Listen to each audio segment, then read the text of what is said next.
what's your perspective going into 2024? Well, I think the main thing when I look across the markets is that in terms of the current pricing, you always, when you're trading macro markets, you got to start with the current pricing because that's what you're trading. That's what you're buying is a path of future expectations in the markets.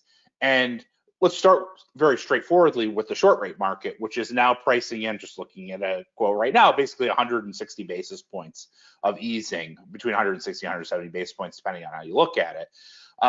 That would be a very substantial easing that would have to come in order just to meet market expectations. Now, to be long short rates, long 2-year bonds, you basically have to expect something even more, even greater cuts than that. And really, when you look at the overall sort of distribution of those expectations, there's a greater than 30% expectation that interest rates, short rates, will be below 3% by the end of next year.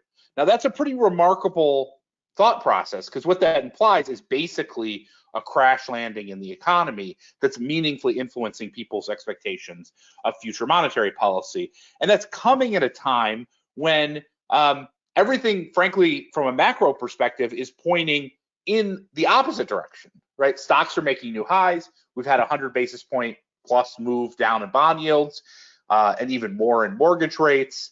The economy, is growing at potential or better based upon the data that existed before we got this big market-based easing, and unemployment is at secular lows. You put that all together, typically that would not align with an immediate crash in the economy the way the short rate market is priced. And so I think that's probably the biggest tension point is we're probably going to see a pretty good economy coming in to the first 6 months, let's say, of the year.